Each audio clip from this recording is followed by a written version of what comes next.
Hey guys, and welcome back to Battlefront Updates and the full reveal of Star Wars Squadrons. As just a couple of minutes ago, or a few hours ago depending on when you're watching this video, the Star Wars Squadrons reveal trailer was released together with a bunch of information around the game, what it's going to contain, the price point, the release date and everything like that. So I've tried to compile everything in this video from various websites, interviews, obviously from the trailer as well. So let's simply dive straight into it. The Star Wars Squadrons game is being released on October the 2nd and is a first-person starfighter combat game that is set post Return of the Jedi, as you can see in the trailer. It's basically the New Republic versus the remnants of the Empire. So personally, I think that is really cool that we're not just getting Rebels versus the Empire, but actually the New Republic instead. And the price point for this game is $40, and it's going to be available on Steam, Origin, Xbox One, and PS4. You can actually pre-order it on all of those right now, and that's where it popped up $40. And you get these pre-order bonuses as well for a New Republic Recruit flight suit, an Imperial Ace flight suit, as well as New Republic Recruit Starfighter skins, Imperial Ace Starfighter skins, as well as a New Republic Recruit decal and Imperial Ace decal. And as you can see by both these pre-order bonuses and the trailer, it seems to have a pretty heavy focus on customization, both of your ship and your character. But according to GameSpot, EA actually said Squadrons will feature rich cosmetic and game-affecting customization options. Players will earn these cosmetics through gameplay exclusively.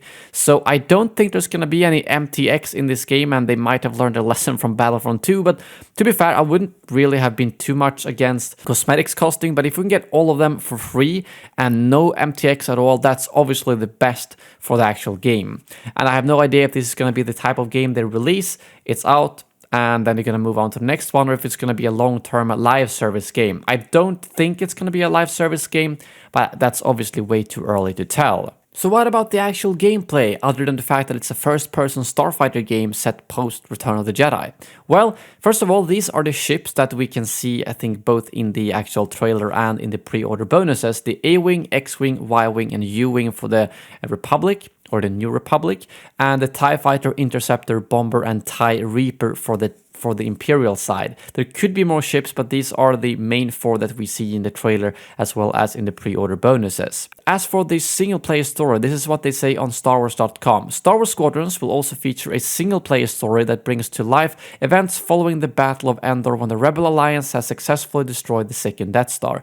Through the story, players will learn what it means to be a pilot as they battle from the alternating perspectives of two customizable pilots, one serving in the New Republic's heroic Vanguard Squadron, while the other fights for the Galactic Empire's fearsome Titan Squadron. The authentic story features a diverse cast of original characters as well as some cameos from familiar faces in the Star Wars galaxy. And these familiar faces I will get to in a second, as a couple of them were spotted in the trailer. The really interesting thing here is that you will actually be able to customize these pilots, which means I'm not sure if they're gonna be canon or not, as every person will probably make their character different. Probably depends on how customizable they're gonna be. They might still have a set name and so on, and therefore it might work as a canon story. But nevertheless, I'm very happy that we're getting a story from both sides, as that really makes it more exciting than if you only had to play the New Republic, which I was worried about when we first heard about the campaign. As for customization, they say the following: as players move up the ranks, they'll earn components to modify and enhance their starfighters, such as weapons, hulls, engines, and shields, and gain cosmetic items to customize their cockpit, ship exteriors, flight suits, and helmets, and receive bonuses, all unlocked via gameplay, in a clear path for progression. In addition, players will be able to squad up with their friends and play against others regardless of platform, as crossplay will be supported on Xbox One, PlayStation 4, PC, and VR. So first of all, it seems like it's a really good customization system with both gameplay stuff and cosmetics, but it's only gonna be through gameplay. So no loot boxes, no MTX. It seems like they're really want to give us a full experience without having to pay anything extra, which I do appreciate. And the fact that it's going to be cross-platform between all platforms is also fantastic. Something, well, any game really needs right now, and I wish Battlefront 2 had that, but it's very good to see that it's gonna happen with Star Wars Squadrons. Moving on, they say plan every skirmish with your squadron in the briefing room before taking off to the evolving battlefields across the galaxy. Pilots will triumph as a team in known and never before seen locations, including the gas giant of Yavin Prime and the shattered moon of Gallatin. So yes, thank you, I will always take some new planets, but hopefully we will see some old planets as well. I also think that it might potentially be Coruscant that we can see on this screenshot right here. It's not officially confirmed, but at least it looks like Coruscant to me, which I think would be really cool to see during this era. And it seems like the actual gameplay is a lot more complex than something like Starfighter Assault if we actually have to plan every skirmish with your squadron in the briefing room. I'm not sure if this speaks for both the 5 vs 5 PvP or only for the single player version of the game. They also say stay on target, compete in intense 5 vs 5 dogfights, unite with your squadron to tip the scales in monumental fleet battles, and take off in a thrilling Star Wars single player story. Immerse yourself in the pilot seat completely with the option to play the entirety of Star Wars Squadrons in virtual reality on PlayStation 4 and PC with crossplay support. So it seems like the VR is only for PlayStation 4 and PC, but crossplay for all platforms. In terms of the actual PvP here, it seems like the game is limited to 5 vs 5 dogfights.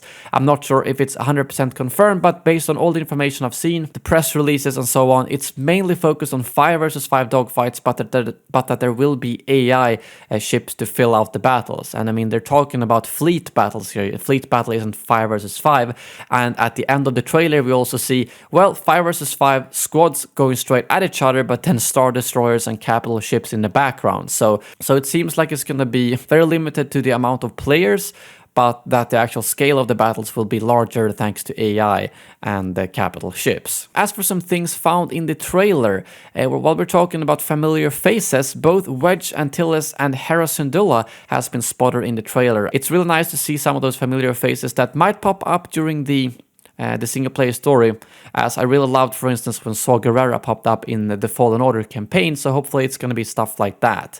As for customization, during this scene we can see, other than the humans, a Mirrorland, a Trandoshan, and a Mimbanese from Solo. So hopefully on the Republic side, or the New Republic side, sorry, we will have an option to choose between a lot of different races.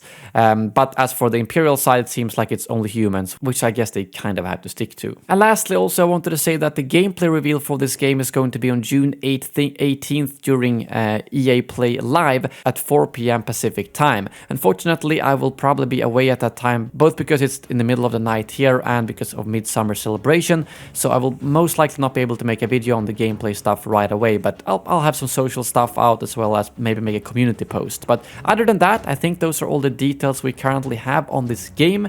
If I missed anything major, I will leave some comments below. But other than that, thank you very much for watching, and as always, may the Force be with you.